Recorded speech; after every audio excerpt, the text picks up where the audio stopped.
In this video, I'm going to show you how to make a Roblox audio public. If you find this video helpful, please consider to like this video and subscribe to my channel. In saying that, let's just jump straight into the video.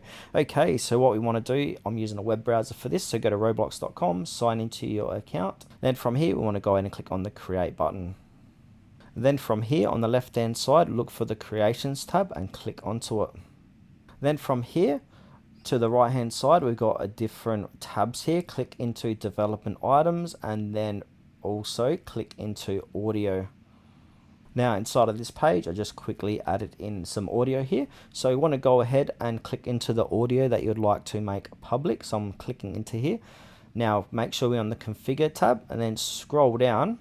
And then from here, we can, under distribution, you want to go ahead and enable this. And then basically from here, go ahead and click on save changes. Now, if you've got the issue here that says enabling store is unavailable this time, please check back later. There is a few fixes on YouTube how to do this. Just go ahead and put in my name, tutorial whiz, and then this after it, and I've made a video of how to fix that.